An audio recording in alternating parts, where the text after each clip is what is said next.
Hello students, हम लोग basic properties of nucleus को स्टडी कर रहे थे, जिसके अंदर हमने न्यूक्लियस की कुछ प्रॉपर्टीज को पढ़ लिया था।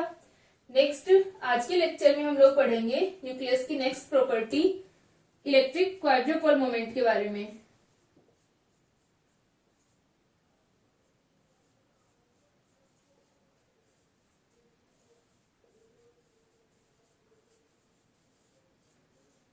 क्वाड्रुपोल मोमेंट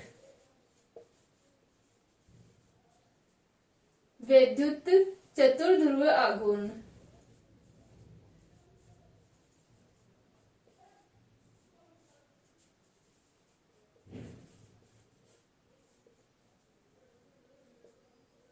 ठीक है, तो आज के लेक्चर में हम लोग न्यूक्लियस की जो बेसिक प्रॉपर्टीज होती हैं इनको कंप्लीट करते हैं।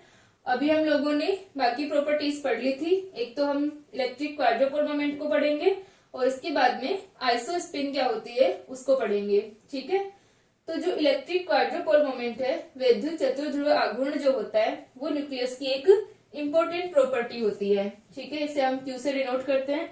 जो हमारा इलेक्ट्रिक क्वाड्रुपोल मोमेंट आता है, ये क्या होगा, न्यूक्लियस की एक इम्पोर्टेंट प्रॉपर्टी है, क्योंकि इससे जो हमारा Q का मान है, इलेक्ट्रिक क्वाड्रुपोल मोमेंट का जो मान है, इससे क्या पता चलता है, नाभिक की संरचना और उसके जो आवेश वितरण है और नाभिक के बलों के बारे में महत्वपूर्ण जानकारियां प्राप्त होती हैं। ठीक है, नाभिक की जो डिस्कवरी है न्यूक्लियस के बारे में, उसकी साइज के बारे में क्या था कि नाभिक जो है वो स्फेरिकल शेप का होता है।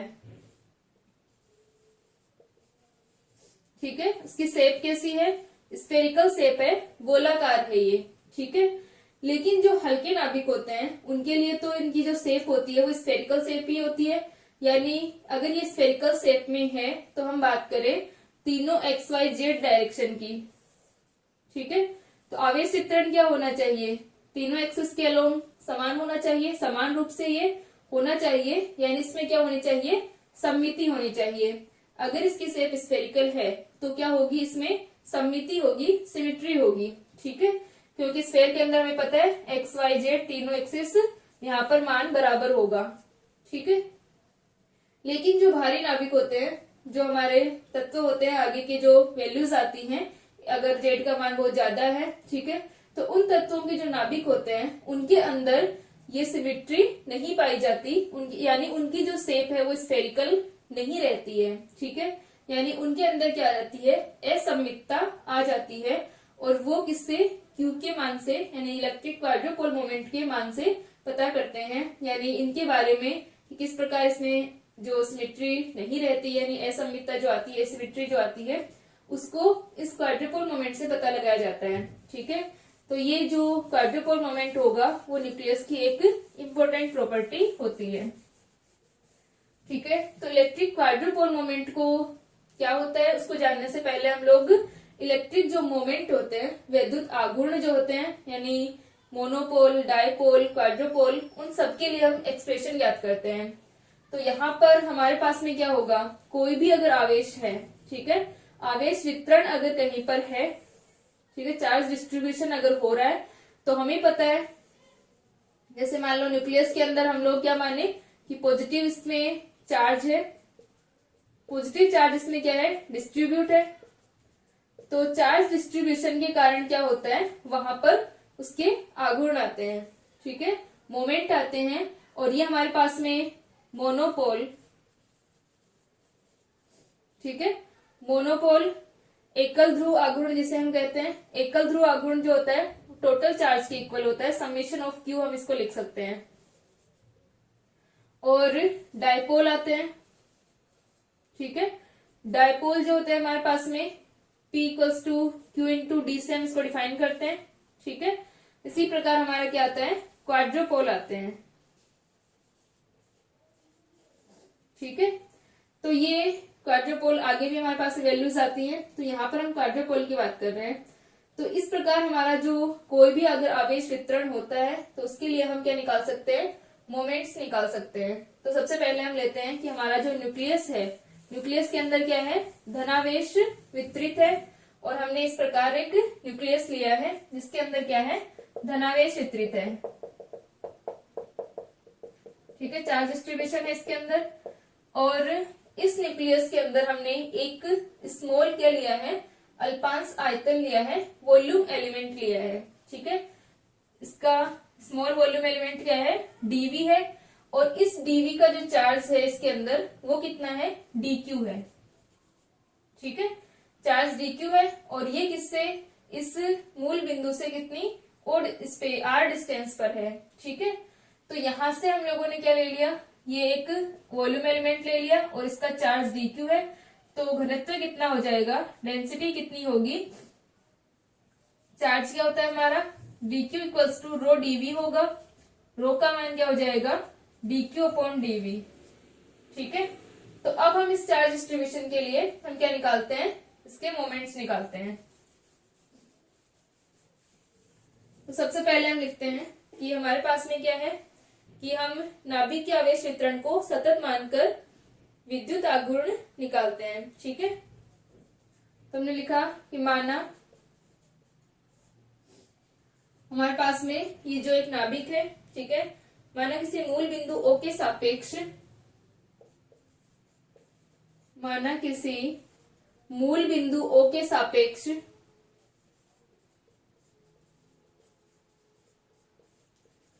O के सापेक्ष नाभिक का आवेश घनत्व है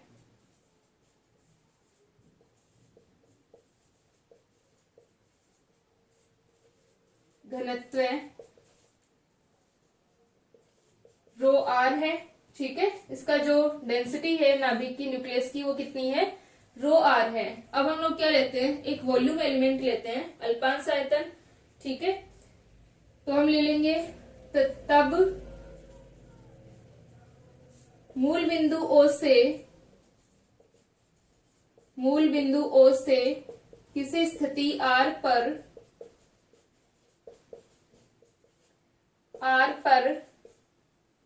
अल्पांश आयतन वॉल्यूम एलिमेंट अल्पांश आयतन dV में आवेश घनत्व कितना होगा, आवेश घनत्व रो आर इक्वल्स टू, या आवेश अगर हम निकालें तो कितना आ जाएगा, टोटल यहाँ पर चार्ज कितना है इसके अंदर। ठीक है, यहाँ पर हमारे पास में टोटल चार्ज Q है।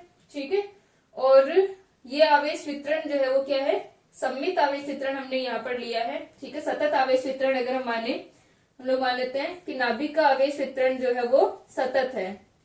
ठीक है, नाभिक का आवेश वितरण हम क्या मान रहे, कंटिन्यूस मान रहे।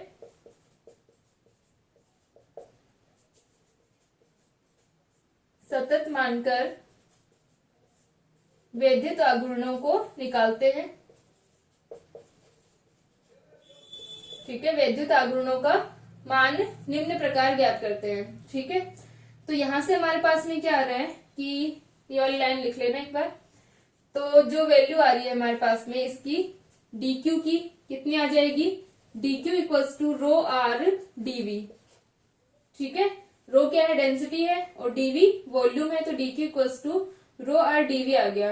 अब हम लोग लेते हैं कि इस अल्पांश आयतन के कारण, ठीक है, या फिर इस अल्पांश आयतन में स्थित जो चार्ज है, तो हम लिख सकते हैं कि dq आवेश के कारण, dq आवेश के कारण z एक्सिस पर स्थित, z अक्ष पर स्थित बिंदु, ठीक है, जिसके निर्देशांक हमारे क्या हो जाएंगे, 0 0 r पोजीशन है, r पर विभव का मान क्या होगा, विभव फाई इक्वल टू, यहां पर इस r पॉइंट जो हमने r डिस्टेंस पर जो पॉइंट लिया है इसकी ये पोजीशन क्या हो जाएगी, पोजीशन वेक्टर r वेक्टर है इसका, और ये इस अल्पांश आयतन से a डिस्टेंस पर है। ठीक है, r पर विभव phi equals to 1/4 pi epsilon, phi का विभव का मान क्या होता है, kq अपॉन r होता है। ठीक है, जहां पर r क्या होती है, आवेश से दूरी होती है उस पॉइंट की। तो यहाँ पर phi equals to 1/4 pi epsilon, और हम क्या ले रहे हैं, आवेश कितना है dq और डिस्टेंस कितनी है a। तो हम लिख सकते हैं जहां a बिंदु 0 0 r जो हमने लिया है इसकी क्या है 0 की dq आवेश से या dv आयतन से दूरी है।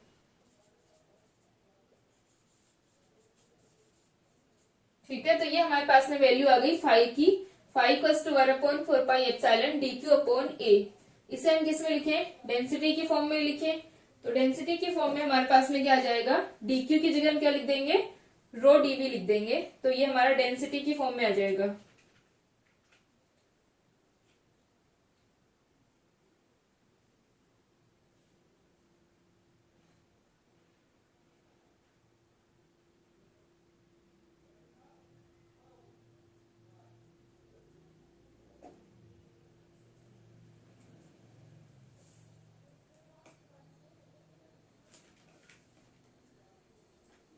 तो यहां से हम लोग मान लिख देते हैं dq का, dq equals to rho dv।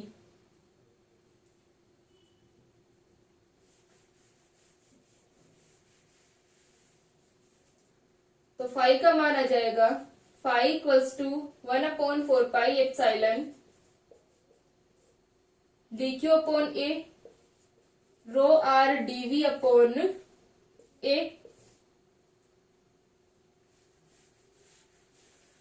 तो संपूर्ण जो आवेश वितरण है इसका, उसके कारण विभव कितना हो जाएगा, संपूर्ण आवेश वितरण के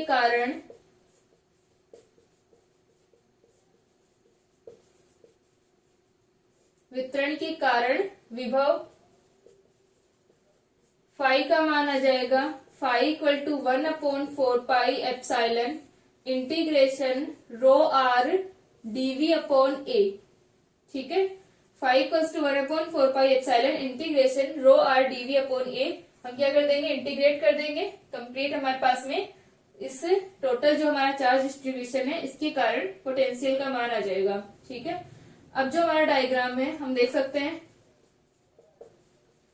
हमारे पास में जो वैल्यू है उसको हम लिख सकते हैं a vector equals to r vector minus small r vector. ठीक है, जो हमारा डायग्राम है वेक्टर है तीनों a और r और कैपिटल R। तो a को हम लिख सकते हैं r vector minus r vector. तो यहाँ पर a का मान कितना आ जाएगा, root of r square plus small r square minus का 2rr कोस थीटा। ठीक है, अगर हमारा जो वेक्टर a है वो r माइनस r की फॉर्म में अगर हम लिखते हैं तो इसका मैग्नीट्यूड कितना हो जाएगा, r square plus r square minus का 2rr कोस थीटा, जहां पर थीटा क्या है, r और r जो कैपिटल R और स्मॉल r है उनके बीच का एंगल है। ठीक है, तो ये हमारे पास वैल्यू आ गई। इसको हम लिख सकते हैं a equals to r square plus r square minus का 2rr कोस थीटा की पावर हाफ, और 1/a का मान कितना हो जाएगा, 1/a equals to 1/r square plus small r square minus का 2rr कोस थीटा की पावर हाफ। अगर हम इसमें से क्या ले लें, कॉमन ले लें r स्क्वायर को अगर हम कॉमन लेंगे तो पावर हाफ है तो बाहर क्या आएगा, 1r ही आएगा ओनली। तो r 1 plus r square upon r square minus का 2r अपॉन r कोस थीटा। ठीक है, और इसकी पावर हाफ। ये हमारे पास में इक्वेशन आ गई 1/a के लिए। ठीक है, r स्क्वायर को हमने कॉमन ले लिया तो r स्क्वायर इनसे डिवाइड हो जाएगा। यहाँ पर एक r ऑलरेडी था तो एक कैंसिल हो गया, यहाँ पर r square upon r square आ गया। ठीक है, अब ये हमारे पास 1/a का मान आ रहा है, इसके अंदर हम क्या लगा सकते हैं, बाइनोमियल एक्सपेंशन लगा सकते हैं। तो हम इसको लिख सकते हैं, इसको लिख लो,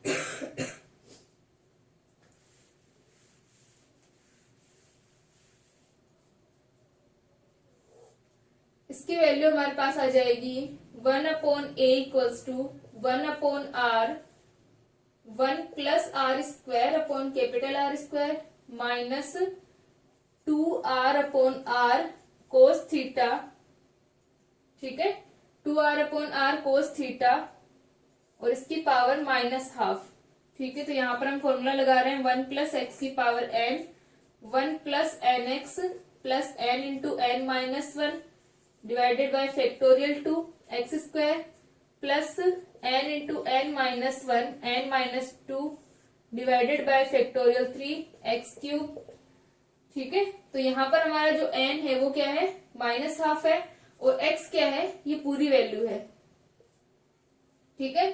x हमारा ये कंप्लीट वैल्यू है r square upon r square minus का 2r/r कोस थीटा और ये हमारा क्या है, n का मान है। तो हम इसके अंदर फॉर्मूला लगा देंगे। तो ये वैल्यू आ जाएगी 1/a इक्वल टू 1/r और यहाँ पर हम लिख सकते हैं 1 प्लस एन एक्स, एन क्या है -12, एक्स क्या है R square upon capital R square minus का 2r/r कोस थीटा, ठीक है, और प्लस एन एक्स आ गया, n into n minus 1 divided by factorial 2। तो n क्या है -1/2, n -1 क्या है -1/2 -1 और साथ में 1/2 फैक्टोरियल है और एक्स स्क्वायर का मान क्या होगा, R square upon capital R square minus का 2r/r कोस थीटा, इसकी पावर स्क्वायर और साथ में आगे की टर्म्स हमारी इसी प्रकार आ जाएंगी, ठीक है। तो यहाँ पर हमें यही तक सफिशियंट है, हमें क्वाड्रुपल मोमेंट ही चाहिए, ठीक है। तो यहाँ पर ये जो हमारी वैल्यूज आ रही हैं, अब हम क्या करते हैं, इसको आर की जो पावर है उनको बढ़ते क्रम में हम लिखते हैं। तो यहां से हम इसको एक बार लिख सकते हैं 1/a equal to 1/r 1 minus 1/2 are square upon capital R square minus का 2r/r कोस थीटा और यहाँ पर एक माइनस इसका आएगा, एक इसका आएगा, प्लस हो जाएगा और 1/2 ये वैल्यू आएगी 3/2 और एक और 1/2 तो 3/8 बन जाएगा। 3/8 small are square upon capital R square minus का 2r/r कोस थीटा, इसकी पावर 2, ठीक है। तो इसको हम लोग लिख सकते हैं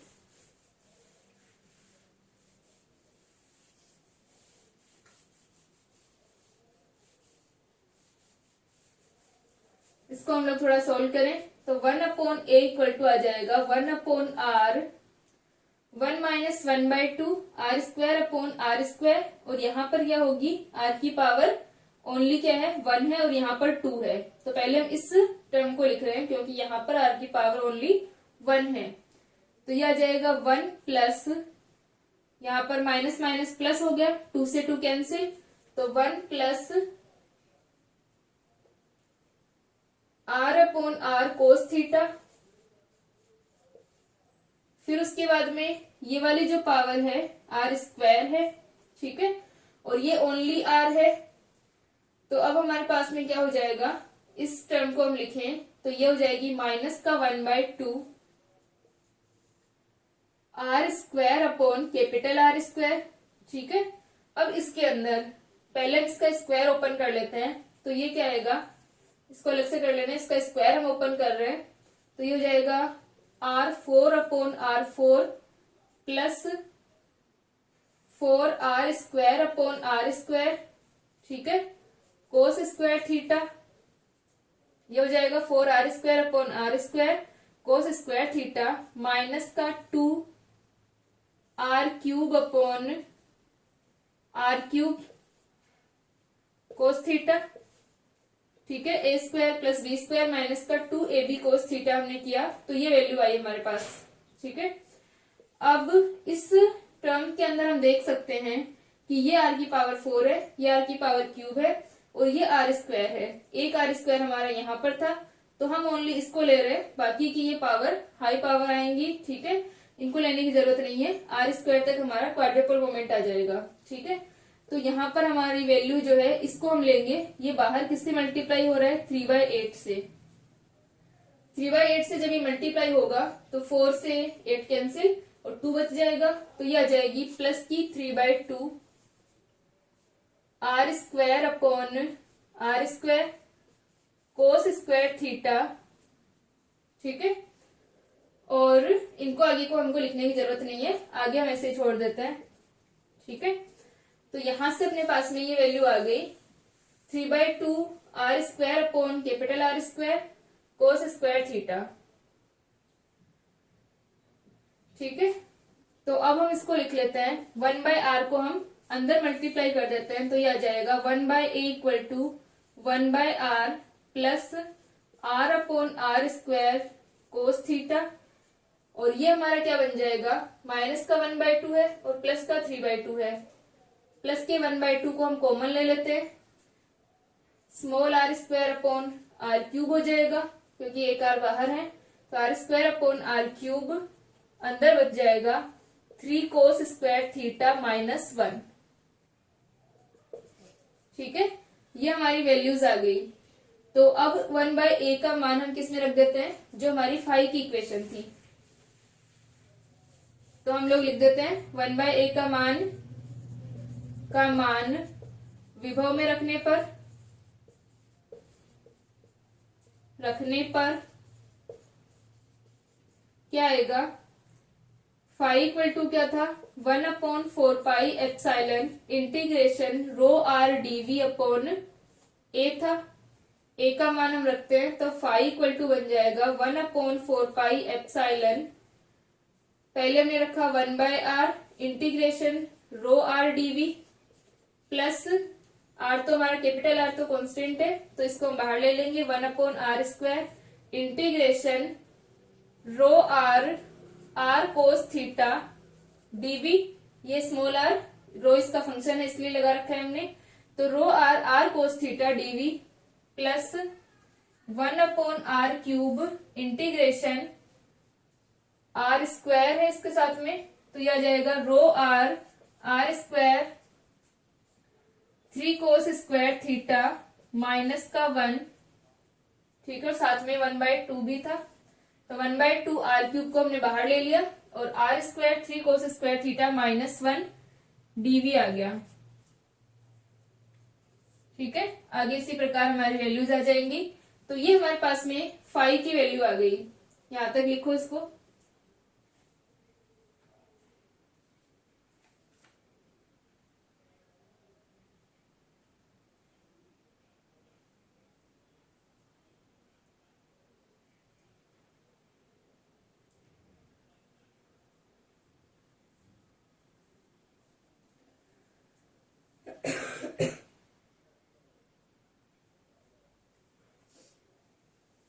ठीक है, यहां तक हो गया।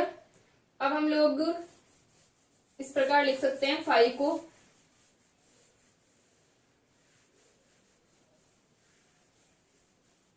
तो हम लिख सकते हैं उपरोक्त समीकरण में पी नोट इक्वल्स टू हमारा क्या है, इंटीग्रेशन रो आर डीवी, यहां लिख सकते हैं उपरोक्त समीकरण में रो आर डीवी इक्वल्स टू क्या होगा, पी नोट।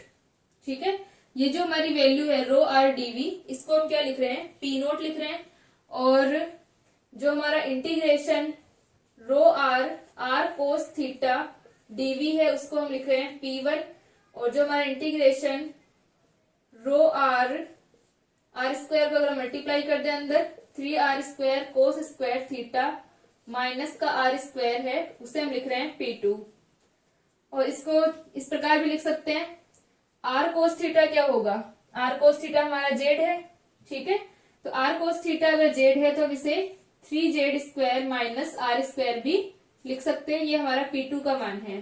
ठीक है, तो ये सारी वैल्यूज हम किस में रख दें, इस इक्वेशन के अंदर रख दें, तो क्या आ जाएगा, ये जो हमारा इंटीग्रेशन है इनकी जो वैल्यूज हमने लिखी हैं ये सारा हम इसके अंदर लिख रहे हैं। ठीक है, तो ये हमारी वैल्यू आएगी फाई इक्वल टू, ये रखने पर फाई इक्वल टू आ जाएगा 1/4 pi epsilon 1/4 pi epsilon 1/r, और ये आ जाएगा पी नोट, या हम लिख सकते हैं p naught upon r, plus 1/4 pi epsilon P1/r², plus का 1/4 पाई एप्साइलन, ये क्या आ जाएगा 1/4 पाई एप्साइलन P2/2r³। ठीक है, ये हमारे पास में वैल्यू आ गई फाई की। फाई जो हमारा पोटेंशियल हमने लिखा था, इसके अंदर हमने पी नोट, P1 और P2 के मान रख दिए। ठीक है, तो ये जो वैल्यू आ रही है हमारी फाई की, फाई क्या था, एक बिंदु आवेश के कारण हमने विभव निकालना शुरू किया था। ठीक है, तो ये जो आवेश वितरण है, इसके कारण क्या आ रहा है हमारे पास में, फाई का मान इस प्रकार आ रहा है। तो ये किसी आवेश के कारण किसको शो करता है, इलेक्ट्रिक मोमेंट्स को शो करता है, विद्युत आघूर्णों को शो करता है। जहां पर ये हमारा पी नोट जो है वो क्या होगा, मोनोपोल मोमेंट होगा, P1 जो है वो डाइपोल मोमेंट होगा, और P2 जो है वो क्वाड्रोपोल मोमेंट होगा। ठीक है, तो हम लिख सकते हैं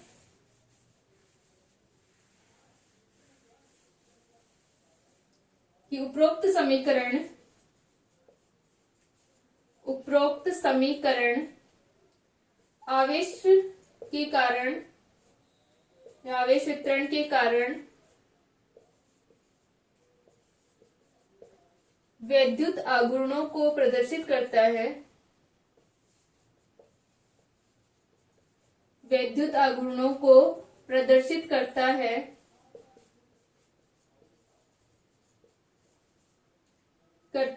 ठीक है, जहां पी नोट का मान क्या था, इंटीग्रेशन रो आर डीवी। ठीक है, या फिर हम इसको यहाँ पर कंटिन्यूअस चार्ज डिस्ट्रीब्यूशन था, अगर क्या हो डिस्क्रीट चार्ज डिस्ट्रीब्यूशन हो, अलग अलग हमारे पास में क्या हो Q1, Q2, Q3 के मान हो, तो ये समेशन ऑफ Qi होता है। ठीक है, इसको हम कहते हैं मोनोपोल मोमेंट।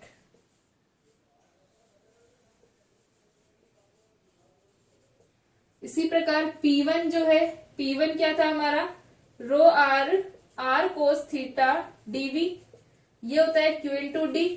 ठीक है, ये क्या कहलाता है, Q इंटू डी हमारे पास में ये होगा डाइपोल मोमेंट। ठीक है, डाइपोल मोमेंट। और थर्ड हमारे पास में P2 का मान आता है, P2 equals to integration rho r cos theta, ये हमारा था 3 cos square theta -1 r² dv, और इसको हम लिख सकते हैं रो आर 3 कोस स्क्वायर थीटा, और यहाँ पर r² को मल्टीप्लाई कर देंगे तो 3z² -r² dv, और ये क्या है, क्वाड्रोपोल मोमेंट है, क्वाड्रोपोल मोमेंट। ठीक है, क्वाड्रोपोल मोमेंट है ये एकल ध्रुव आघूर्ण है, द्विध्रुव आघूर्ण है, और ये चतुर्ध्रुव आघूर्ण है। ठीक है, तो यहाँ पर हमारे पास में हमने देखा कि अगर आवेश है हमारा, जैसे न्यूक्लियस के अंदर हमने क्या माना था, कंटिन्यूअस चार्ज डिस्ट्रीब्यूशन माना था, तो इनके कारण क्या आते हैं, विद्युत आघूर्ण आते हैं। तो जब न्यूक्लियस, ठीक है, विद्युत आघूर्णों के मान हमने देखे, मोनोपोल मोमेंट, डाइपोल मोमेंट और क्वाड्रोपोल मोमेंट को देखा। तो यहाँ पर जो क्वाड्रोपोल मोमेंट है वो न्यूक्लियस की एक इंपॉर्टेंट प्रॉपर्टी है। जब न्यूक्लियस अपने किसमें होता है, ग्राउंड स्टेट के अंदर होता है, तो उसका डाइपोल मोमेंट क्या होगा, 0 होता है। वहां पर क्वाड्रोपोल मोमेंट से न्यूक्लियस की ये जो क्वाड्रोपोल मोमेंट है, इससे क्या कर सकते हैं, न्यूक्लियस की जो साइज है या उसकी जो साइज है, इसकी जो शेप है, ठीक है, उसके बारे में महत्वपूर्ण जानकारियां मिलती है। यानी क्या होगी कि इस क्वाड्रोपोल मोमेंट का मान अगर 0 है, तब तो क्या होगा, न्यूक्लियस की जो शेप है वो स्फेरिकल शेप होगी, और अगर क्वाड्रोपोल का मान 0 नहीं है, क्वाड्रोपोल मोमेंट का मान 0 नहीं होगा, तो वहां पर क्या होता है, इसके अंदर सिमेट्री नहीं रहती है, यानी ये स्फेरिकल शेप में नहीं होगा। ठीक है, वहां पर इसकी अलग अलग शेप आती हैं कि Q का मान 0 है, Q का मान लेस देन 0 है, या Q का मान ग्रेटर देन 0 है, उसके अकॉर्डिंग इसकी शेप आती है। वो अभी हम पढ़ते हैं, इसको लिख लो।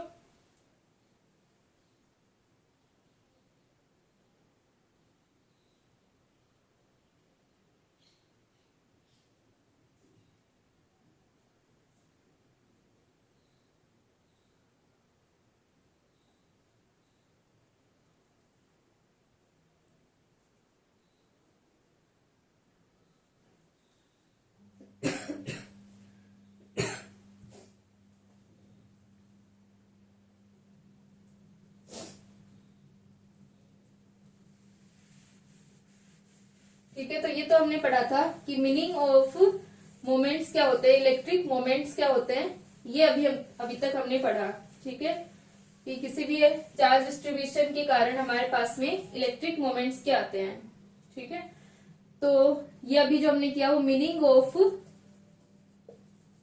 मीनिंग ऑफ इलेक्ट्रिकल मोमेंट्स था,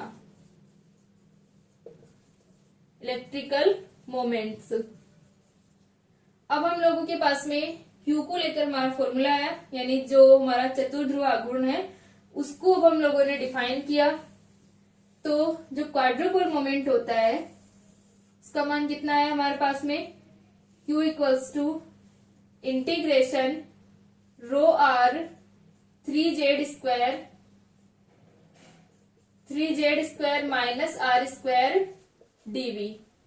ठीक है, तो ये हमारे पास में rho r equals to 3z square minus r square dv quadrupole moment आ रहा है। तो न्यूक्लियस की ग्राउंड स्टेट और उसकी जो अनुपभ्रष्ट होती है, उत्तेजित अवस्थाएं जो होती है, नॉन डिजेनरेट एक्साइटेड स्टेट होती है, उन सब के लिए म्यू का मान 0 यानी डायपोल मोमेंट का मान 0। तो वहां पर क्वाड्रुपल मोमेंट के मान से न्यूक्लियस की शेप का पता लगाया जाता है। तो जो Q इक्वल्स टू हमारे पास में rho r 3z square minus r square dv आ रहा है, इससे हम लोग देखेंगे कि जो शेप है वो किस प्रकार होगी। ठीक है,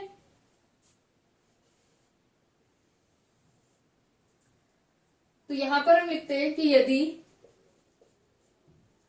3z, हम क्या लिख सकते हैं कि r इक्वल्स टू क्या होता है, चूंकि r equals to x square plus y square plus z square होता है।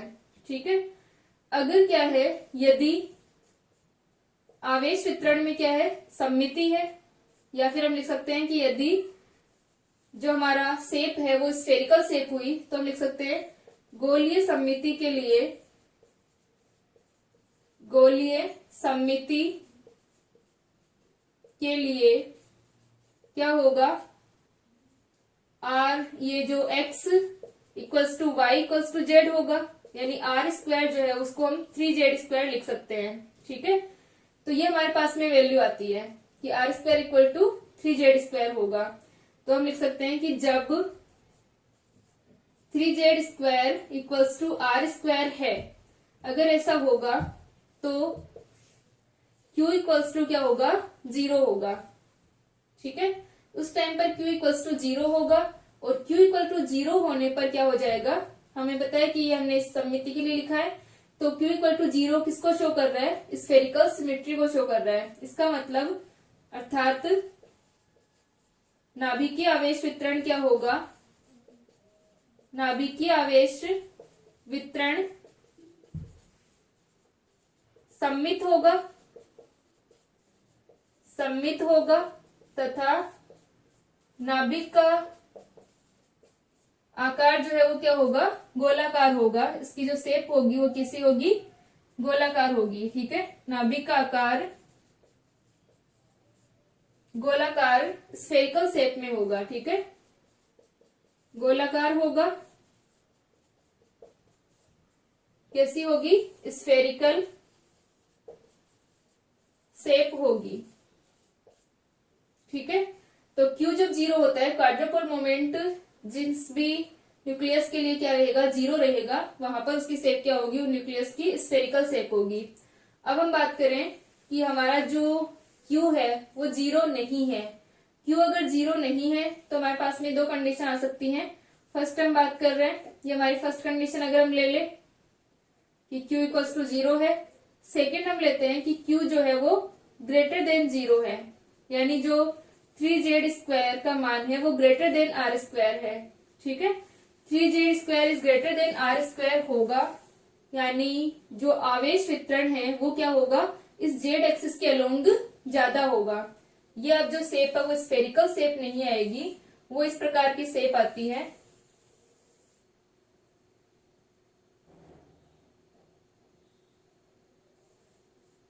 ठीक है, यहाँ पर जो हमारी z एक्सिस है, यहाँ पर जो जब सिमेट्री थी तब तो क्या थी, एक्स वाई जेड तीनों एक्सिस के अलोंग सिमेट्री थी, तीनों एक्सिस के अलोंग जो चार्ज डिस्ट्रीब्यूशन था वो सेम था। ठीक है, लेकिन यहाँ पर जो हमारी जेड एक्सिस है इसके अलोंग नाभिक की जो आवेश है वो क्या है, अधिक है, तो इसके कारण क्या हो जाता है, इसकी जो शेप होती है वो इस प्रकार हो जाएगी। अब ये एक स्फेरिकल शेप में नहीं है, हम इसको ऐसे अंडाकार शेप बोल सकते हैं। ठीक है, इस शेप के अंदर आ जाता है और इस शेप को क्या कहते हैं, ये हमारा आयतन का दीर्घाक्ष गोलाभ कहलाता है। ठीक है, दीर्घाक्ष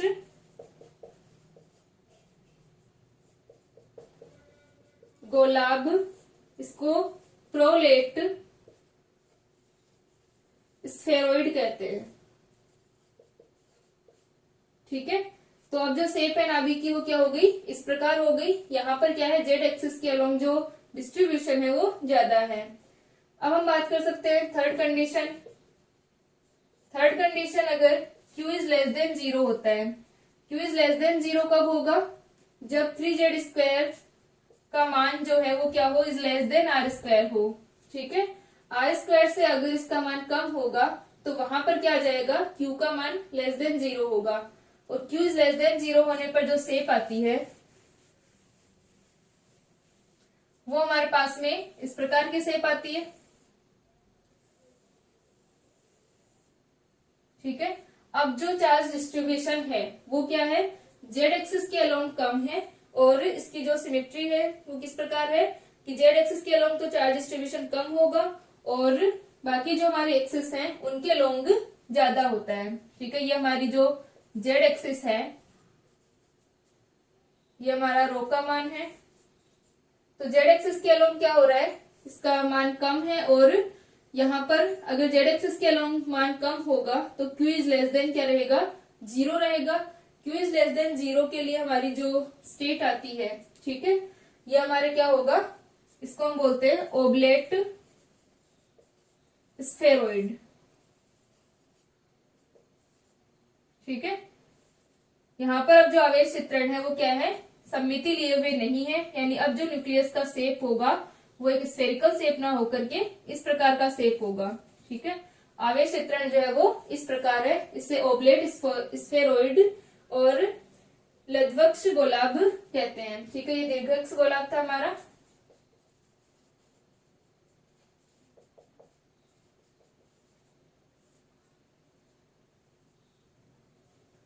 ठीक है, तो ये क्या होगा, लघ्वक्ष गोलाभ ओब्लेट स्फेरॉइड होता है। ठीक है, तो ये हमारा जो न्यूक्लियस है उसकी शेप को क्या कर रहा है, डिफाइन कर रहा है।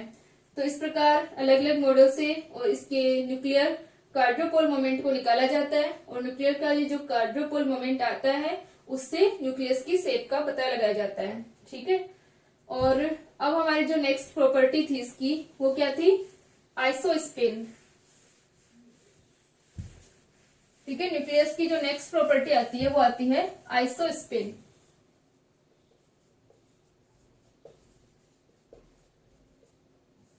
आइसोस्पिन जो है वो भी क्या है, इसकी न्यूक्लियस की एक नेज, इसकी क्वांटम संख्या डिफाइन की जाती है। हमारे पास में जो न्यूक्लियस है, न्यूक्लियस किससे मिलकर बना है, प्रोटॉन और न्यूट्रॉन से। अब जो प्रोटॉन और न्यूट्रॉन होते हैं इसको हम समभारिक प्रचक्रण कहते हैं, यानी प्रचक्रण की तरह ही एक नंबर है, समभारिक प्रचक्रण। तो हम जानते हैं कि जो न्यूक्लियस है वो प्रोटॉन और न्यूट्रॉन से मिलकर के बना है। अब प्रोटॉन और न्यूट्रॉन के अंदर क्या होगा कि इनका जो चार्ज होता है, न्यूट्रॉन का चार्ज 0 है, प्रोटॉन का पॉजिटिव है। बाकी जो इनकी प्रॉपर्टीज हैं, जैसे प्रोटॉन और न्यूट्रॉन के अंदर इनका मास जो होता है वो अप्रोक्सीमेट इक्वल ही होता है।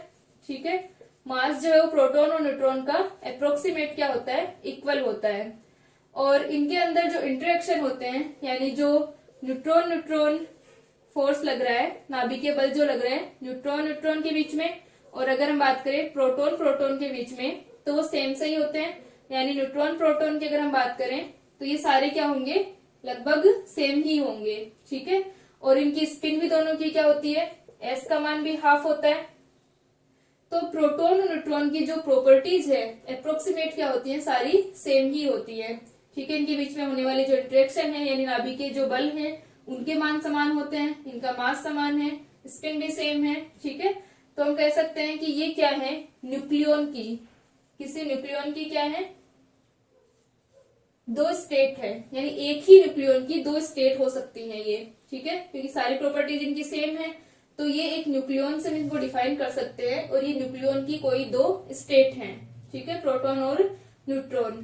तो इनका एक नेज, इनकी जो क्वांटम संख्या को डिफाइन किया जाता है, इनमें डिफरेंस के लिए आई को डिफाइन किया जाता है, समभारिक प्रचक्रण आइसोस्पिन दी जाती है, ठीक है। यानी इस प्रॉपर्टी के लिए कि ये एक ही न्यूक्लियन की दो स्टेट है, इस प्रॉपर्टी के लिए इसके लिए एक नई क्वांटम संख्या आइसोस्पिन प्रचक्रण क्वांटम संख्या को डिफाइन, समभारिक प्रचक्रण क्वांटम संख्या को डिफाइन किया जाता है, ठीक है। यहाँ पर प्रोटॉन न्यूट्रॉन की प्रॉपर्टीज सेम होने के कारण इन्हें एक न्यूक्लियन की दो स्टेट बता रहे हैं। जैसे कि हम इलेक्ट्रॉन के लिए कहते हैं कि इलेक्ट्रॉन की जो स्पिन होती है क्या होती है, प्लस हाफ और माइनस हाफ, हम लिख सकते हैं इसकी दो स्टेट हो सकती है, इसकी स्पिन स्टेट इस प्रकार, ठीक है, यानी एक स्पिन की दो स्टेट है यहाँ पर। तो वैसे ही इस न्यूक्लियन की ये दो स्टेट है, ठीक है, प्रोटॉन और न्यूट्रॉन। तो इस न्यूक्लियन की जब ये दो स्टेट है, तो उस नंबर के लिए, यानी इस प्रॉपर्टी को दिखाने के लिए एक नया क्वांटम नंबर क्या है, आइसोस्पिन, और ये स्पिन की तरह ही होता है, इसलिए इसे समभारिक प्रचक्रण या आइसोस्पिन कहते हैं। इसका आई का मान जो होता है वो 1/2 होता है, लेकिन अगर हम इसके जेड कंपोनेंट की, यानी अगर हम डायरेक्शन की बात करें, तो वहां पर क्या आ जाता है, इसका मान प्लस हाफ और माइनस हाफ होता है, ठीक है। प्रोटॉन के लिए प्लस हाफ होगा और न्यूट्रॉन के लिए माइनस हाफ होगा, ठीक है। तो इस प्रकार ये इन न्यूक्लियॉन्स की प्रॉपर्टी है, और स्पिन की तरह इसको डिफाइन करते हैं, लेकिन यहाँ पर आई जेड के मान जो होते हैं वो प्लस हाफ और माइनस हाफ हैं, यानी ये एक न्यूक्लियन की दो स्टेट है, ठीक है। तो ये इसकी प्रॉपर्टी है न्यूक्लियस की आइसोस्पिन,